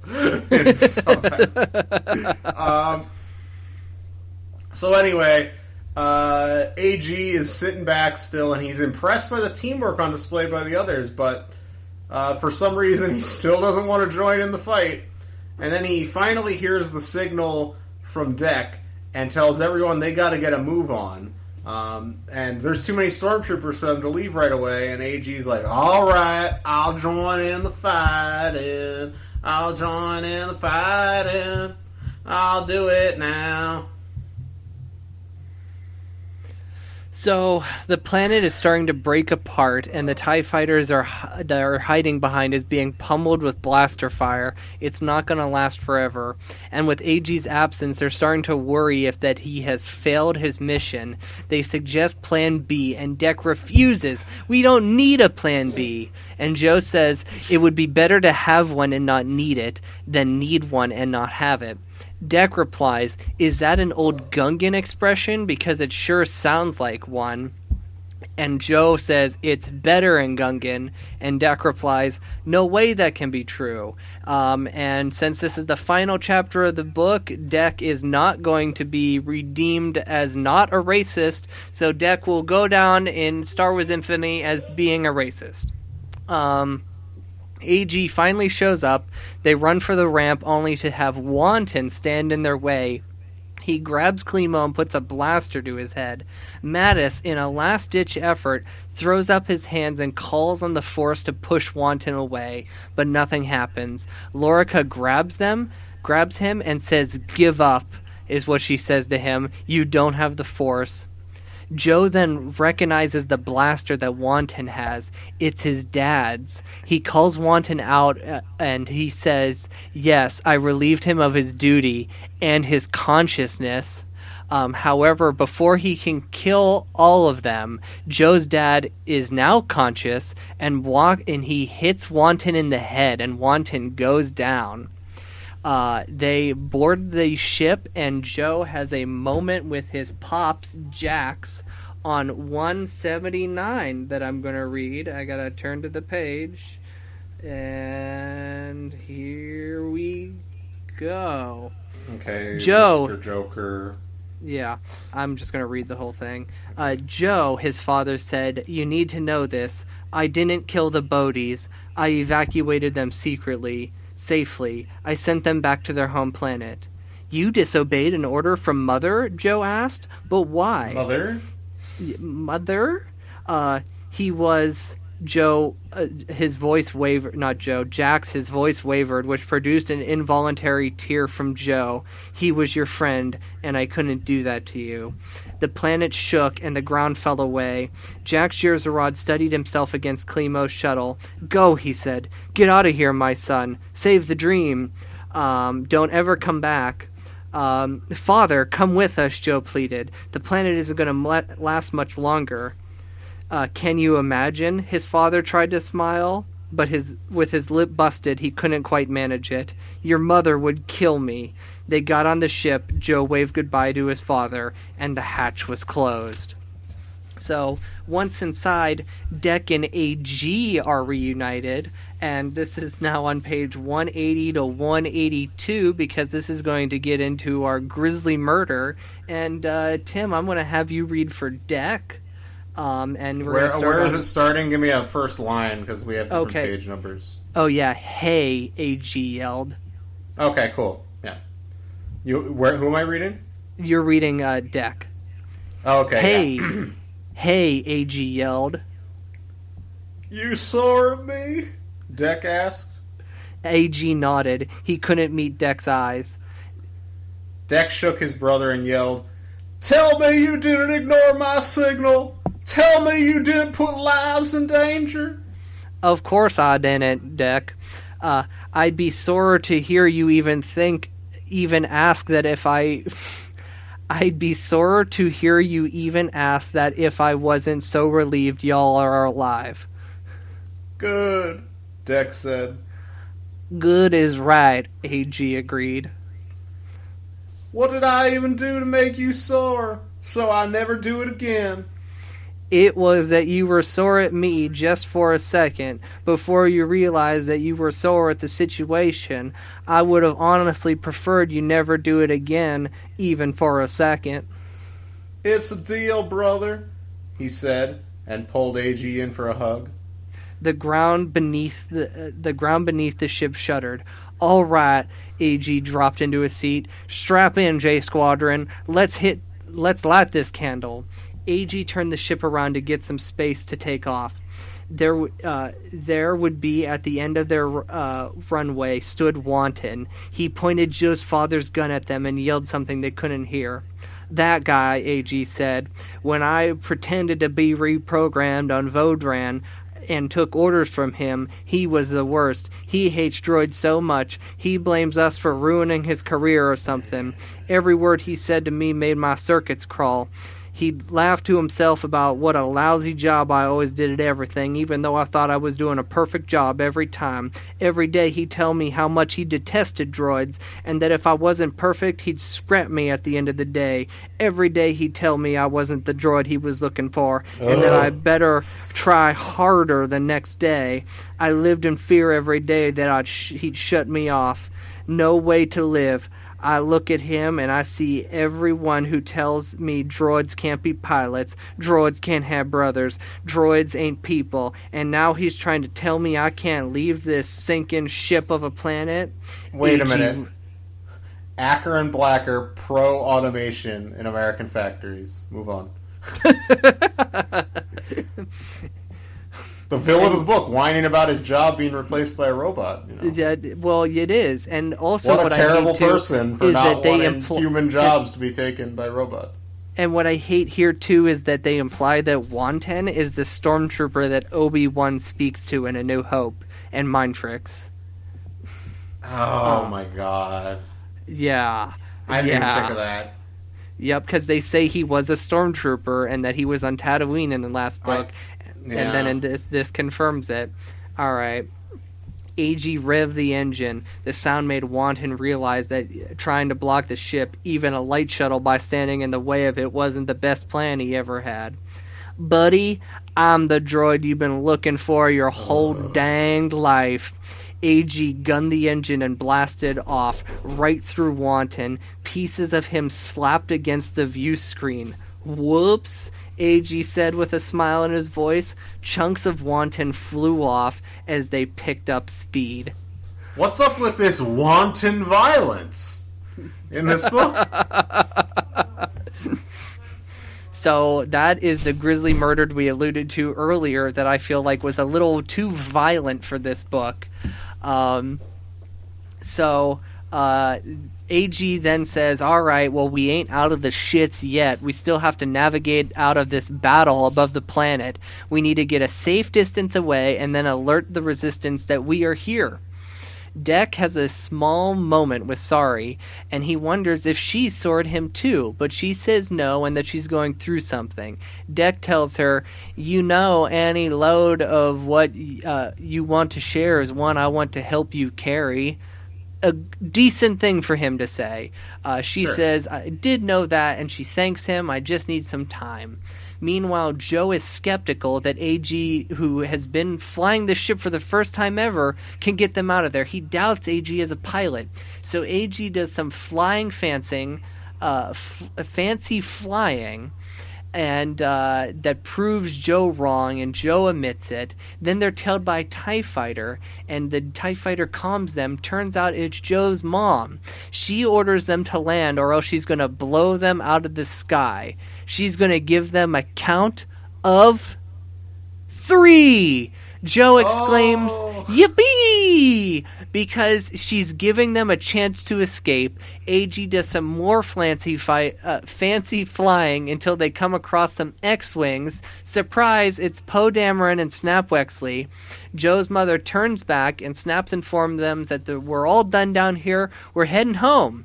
So they head into space and the planet explodes. And then on page 190 and 192, we're going to read some more. Tim, do you want to read for Mattis?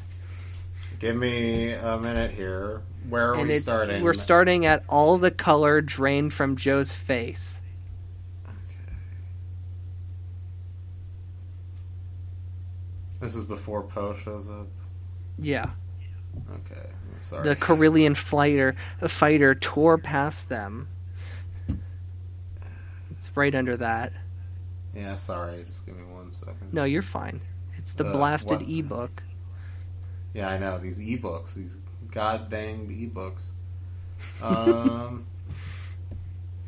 What am I starting with? What's the line? We're starting at all the color drained from Joe's face as Starkiller Base exploded. Lorica let out a soft sound and doubled over in pain. Lorica, what happened? Deck asked her. She must be feeling Joe's emotions, Sari measured. Lorica's and Joe's had identical expression. My father was down there, Joe said in a small voice. You don't know that, Sari said. Maybe he found a way off the planet.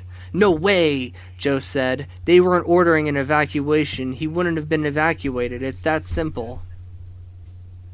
Oh, I'm sorry. He defied your mom's orders once. This is a disaster. Where is it? Maybe this is exclusive to the hardcover. I remember this stuff from. I read this stuff. I'm trying to.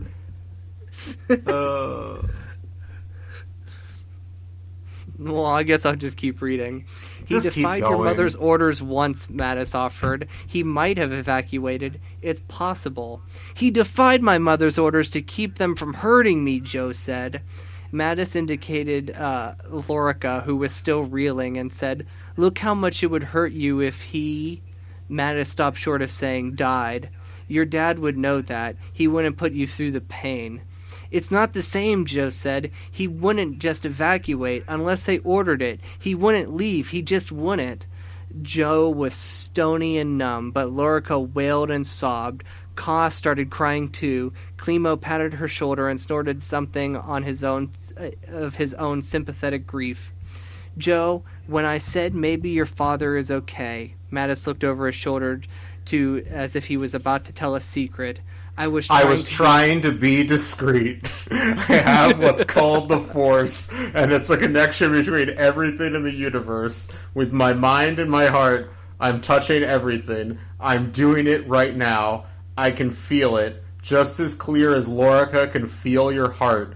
The Force tells me that your father got off the planet. He's out there. You'll see him again one day. Lorca sniffled and stopped crying.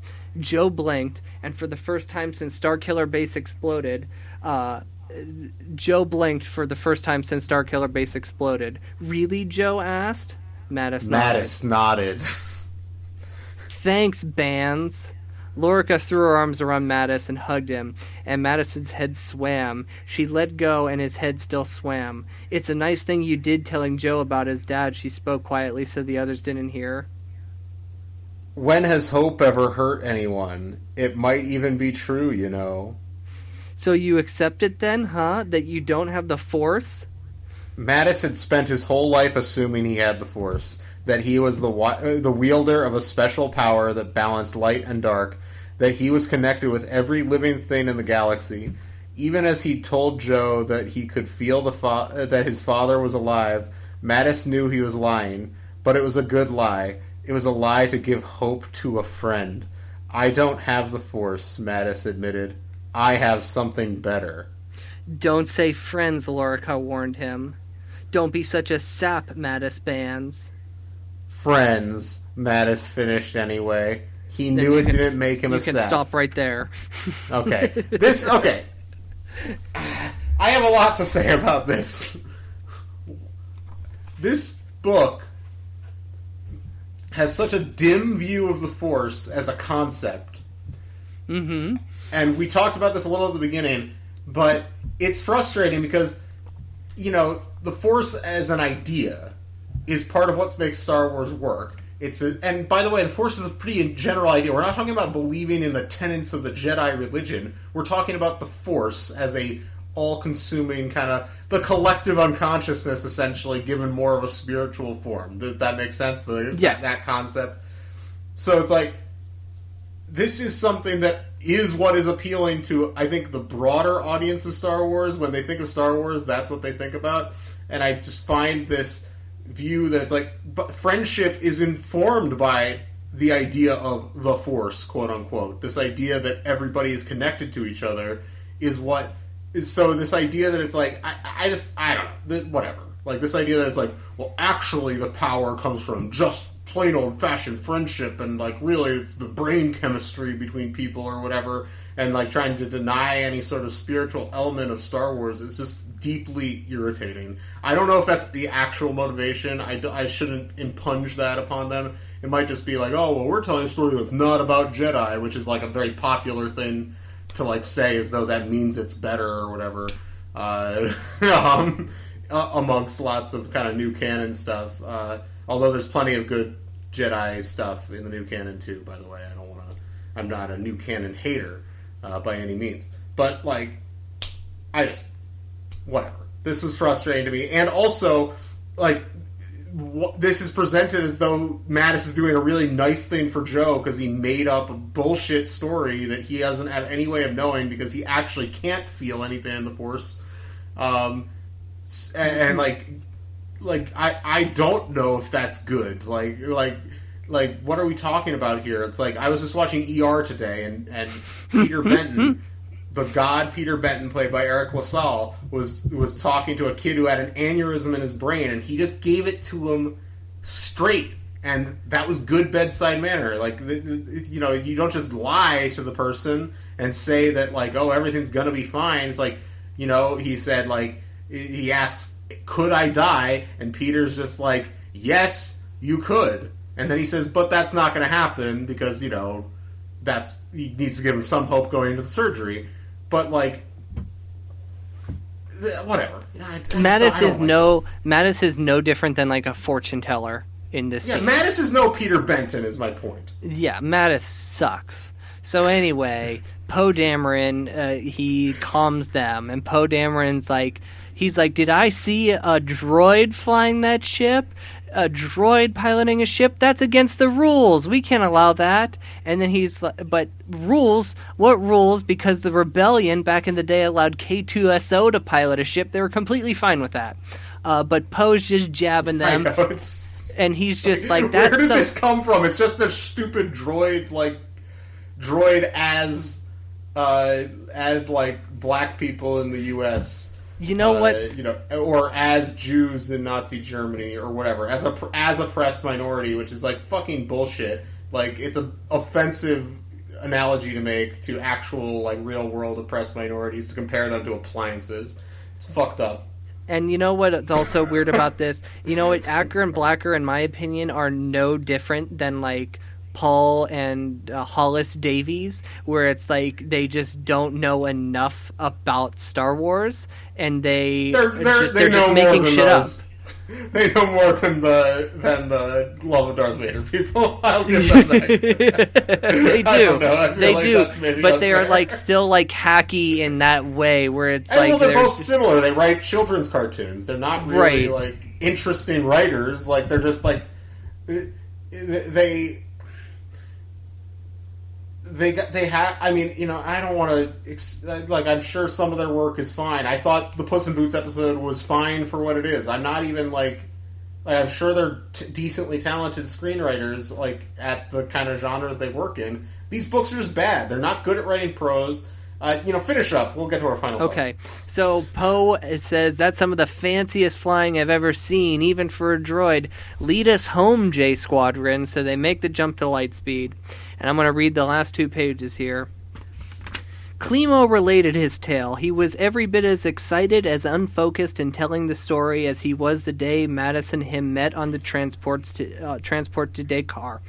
It might have been the same patch of space then and now, heading into the atmosphere of the green orb.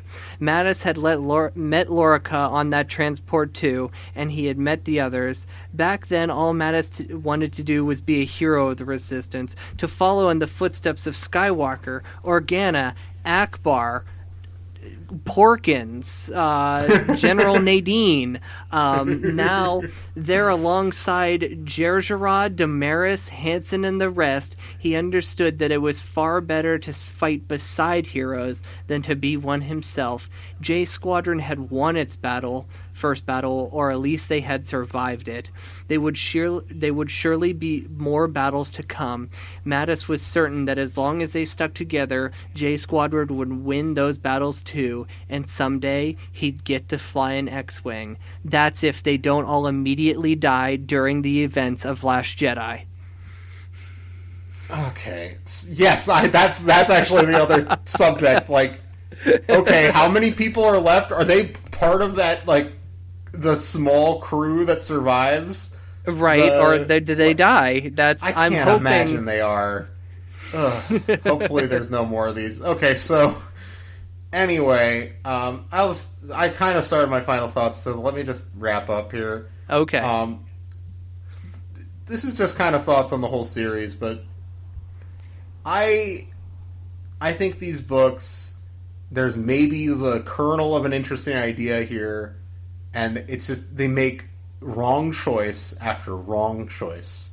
And I want to be clear about the droid thing, and I don't know if some like our listeners are like tired of hearing me talk about this, but there's a lot of reasons I don't like it. Yes, there's the superficial element of like I don't like the implication that like our heroes from the original trilogy are slave owners, but also I just have a problem with fictional not always, but like sometimes when like you're too glib about it, having fictional races stand in for like actual oppressed people, unless that's the subject of your story and you're actually going to commit to that like as an idea, it can often just be glib and irritating. Like, you know, like the movie Bright or something, you know, like which is obviously worse than this. Like that's like one of the worst movies ever made. But but it's just like worst big budget Hollywood movies, whatever. Yeah, but like that, like where that's where like orcs are, you know, whatever. That movie's terrible. But like sometimes that's like when it becomes too 1-to-1, it can be kind of glib and irritating. Especially when it's just kind of a minor thread through a work and it's not like the subject matter. Like, it just can be frustrating. I don't find that interesting. I think I don't give them points for hinting that maybe Deck is gay when they don't actually follow through on that and make that a real part of his character. I think that's like, this book was published in 2018. It's not like something where it's like, oh, well, give them credit. Like, it was ahead of its time. It's pretty behind its time, actually. And I don't like, and I just think the writing's really cutesy and not that good. They're not good prose writers. I find lots of the asides to be tedious. I think that there's so many flashbacks to just pointless stories from the characters' childhoods, and it's just like that really do not inform the characters at all. And it's like these books have like probably half the plot of your average Jedi Apprentice book, and they're about twice as long. It's like, and it's just I don't really like.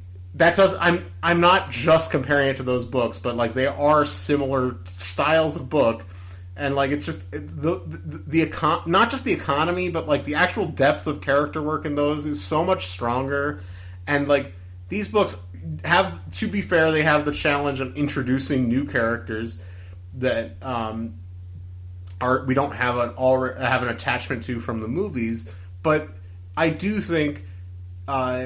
And the other thing, I hate when this book touches the movies. It's always irritating and cutesy. Like I just realized because they made the stupid droid. These aren't the droids you're looking for joke. I really didn't even make that connection. I just thought they were making a stupid reference to the movies because they do that constantly throughout these books, where they make a dumb, like cutesy reference to a line that's been quoted a billion times. It's on like the cover of that like. I just as soon kiss a Wookiee Star Wars quotes book from the 90s. Like, it's not, like, I don't, like, that's a deep cut for the true heads there. But I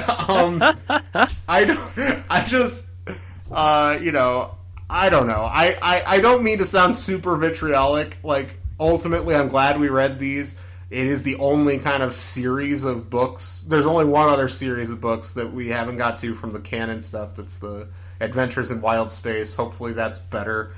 That's stronger.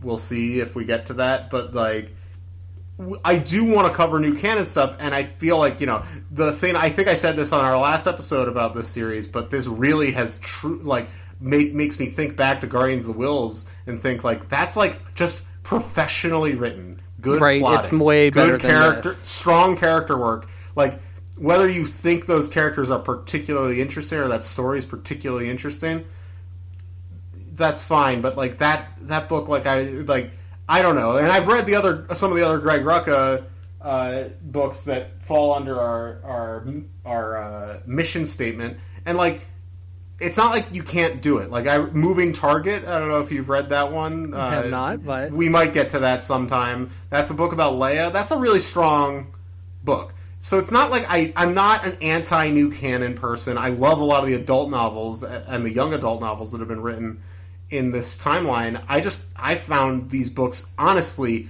by the end, unbearable. I gave some credit to the first book. There's some of the characters I thought had some potential, but I don't think the potential was fulfilled for literally any of them. So whatever. This is like a 2 out of 10 at best. All right. So I'm going to...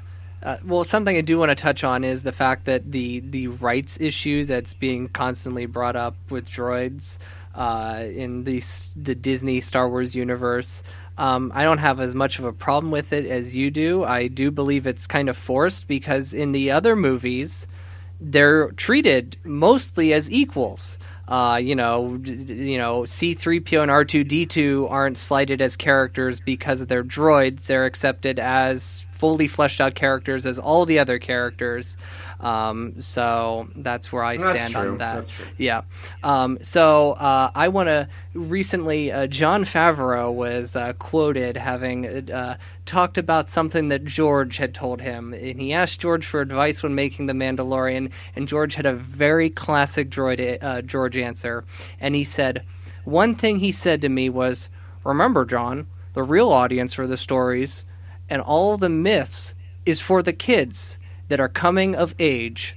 Favreau recalled, we enjoy the stories as adults, but really the storytelling is about imparting wisdom from the previous generations onto the children who are becoming adults themselves and giving them context on how to behave and how to learn from lessons of the past without making mistakes on their own.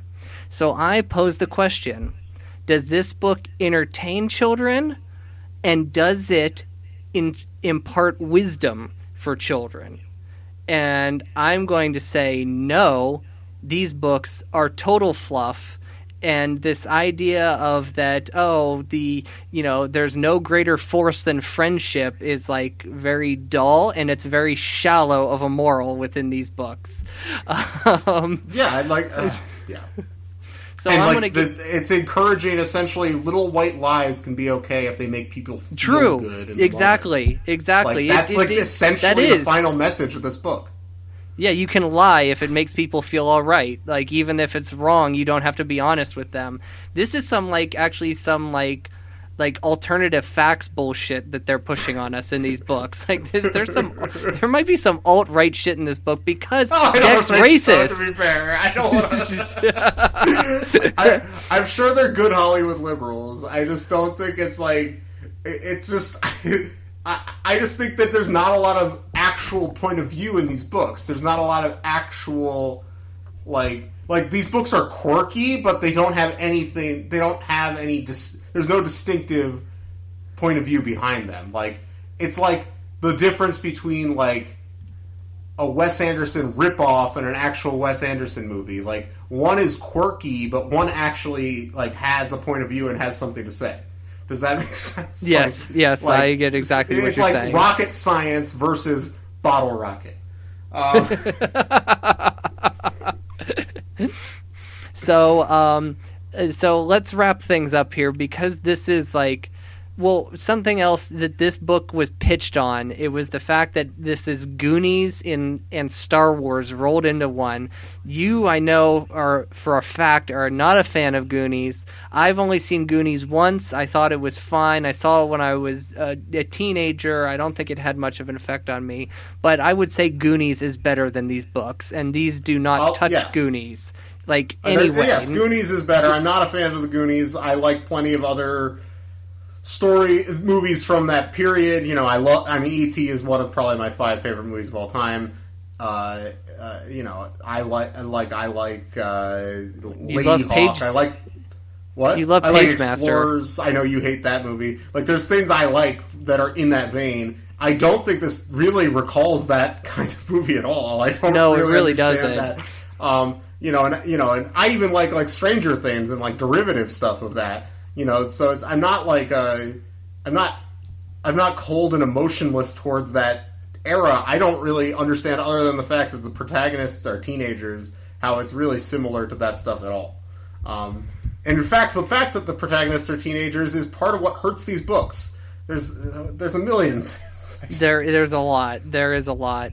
And one thing that I think would have been better, especially like with the fact that they introduced Wanton as like the villain in the second book, is like this book like really needed like a consistent like antagonist like throughout the 3 books, because the structure they of try to make it Joe's parents, but that's just kind of a weird, that's the most successful part of this book, I would say. I actually want to I like that too, Joe's parents.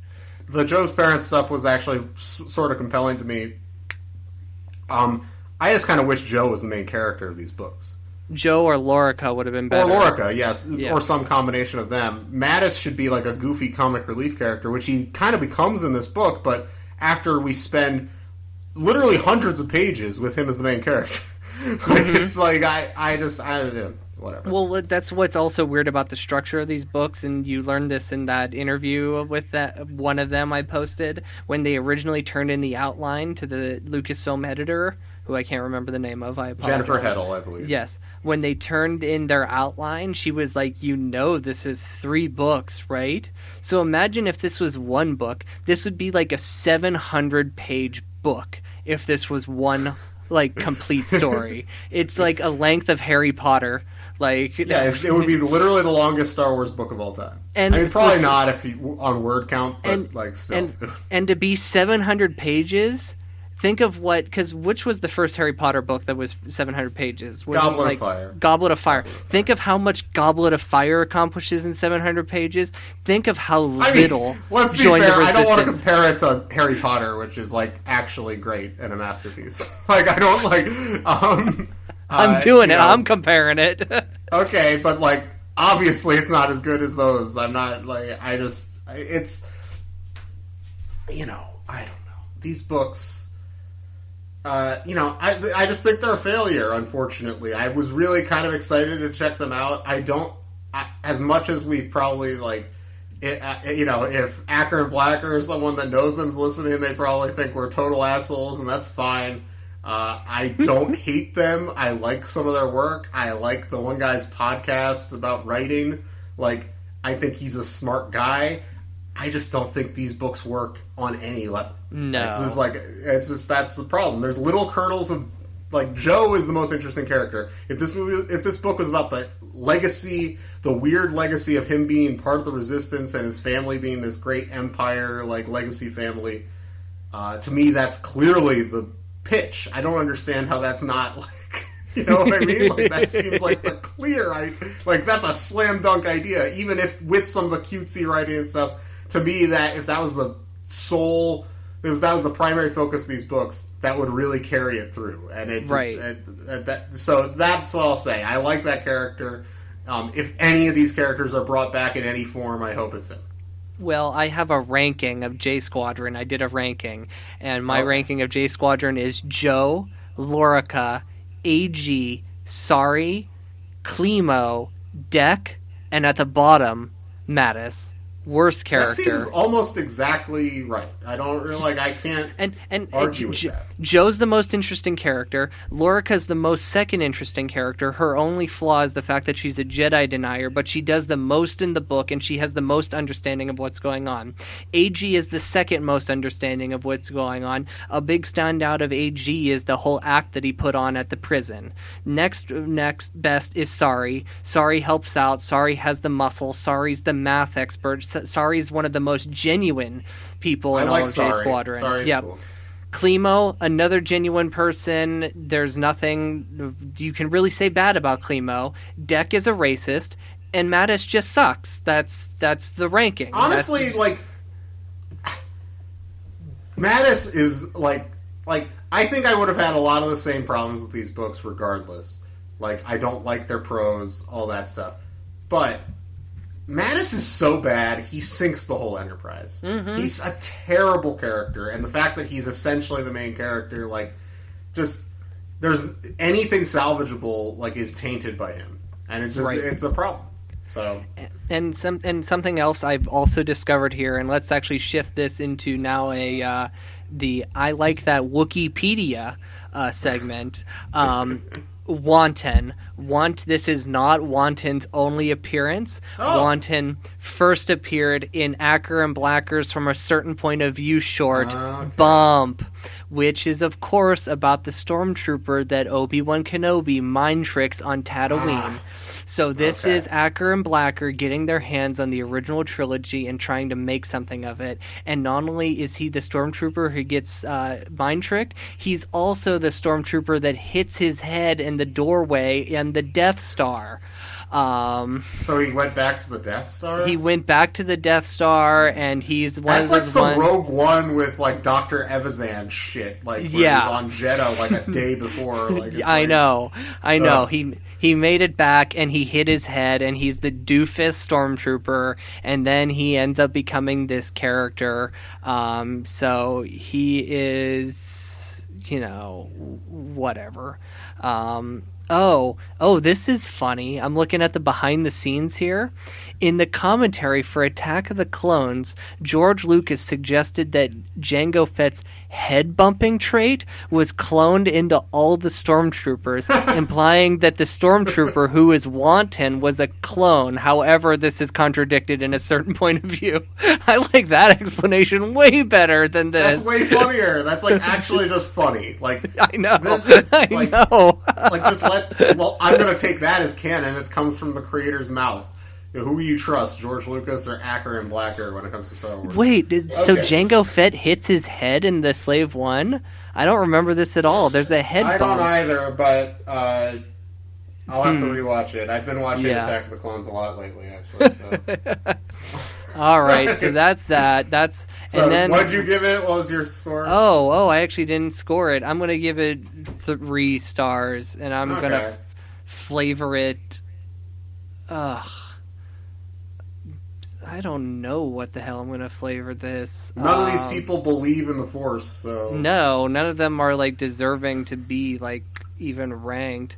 What's I'm giving this one to the Bodies, the Gungan family, who should have had way more time, should have been characters. The whole reason especially we are considering even this into book we is read like this built, book. One of the characters, one of the characters' like primary like introduction is being a racist about Gungans. Like so, like maybe create interesting and I just think it's weird that like. Okay, well, droids are an acceptable comparison to oppressed groups, but not Gungans in this universe. But whatever, or at least not explored in any real way. Whatever. These books are done. We're done with these books. No more of these books. I'm done. I'm done with Acker and Blacker. I'm glad to put those on the shelf and never look at them again. Yeah. Well, so. Next week, we are returning one final time to the main Jedi Apprentice series for The Threat Within, Book 18. And we're getting into that home stretch with that and the 2 special editions over the next 3 weeks. I love that they're called special editions. I do too. I love that. Yeah, we'll talk all about that in a couple weeks. But remember, after those 3 episodes, we're going to have an episode where we do our big recap of the entire series. We do rankings of all kinds of different things, characters, books, covers, all kinds of stuff. And we're going to talk in a kind of loose way about Master and Apprentice, Claudia Gray's new novel that's set in a similar time frame about similar characters, Qui-Gon and Obi-Wan. So if you want to prepare for that, you can read that. We're not going to recap that in the same way because it's too long. But we're just going to have a fun, loose conversation about that. I got to get my hands on that book, speaking of. Yeah, same. And then the week after that is a big audience question episode. So if you want to get a question on that episode, please email us at padawanlibrary@gmail.com or message us on Facebook or Twitter or YouTube or Instagram, etc., etc. We'll put them questions all together. And we are probably in the next couple weeks going to announce our lineup through the rest of the year. We got a few decisions we got to make about that. We'll talk about that off the air, but probably in the next couple weeks we'll make that announcement. We'll do it the same way like we did at the end of the one episode for the summer, and it'll be fun. There's a lot of big stuff coming. So thank you everyone for listening. Please remember to rate and review and subscribe to the podcast on Apple Podcasts especially would be nice. 5 stars only, but also check us out on Stitcher and Spotify and YouTube also. So with that said, join us next week for The Threat Within. Until then, the library is closed. You finished it for me. Until the books are due back, the library is closed. It's fine. The library is closed. We're done. Bye. Padawan Library is hosted and produced by Tim May and Levi Peretic. It is edited by Tim May. Our theme song is by the Astral Project. Our artwork is by Freddie Funbuns.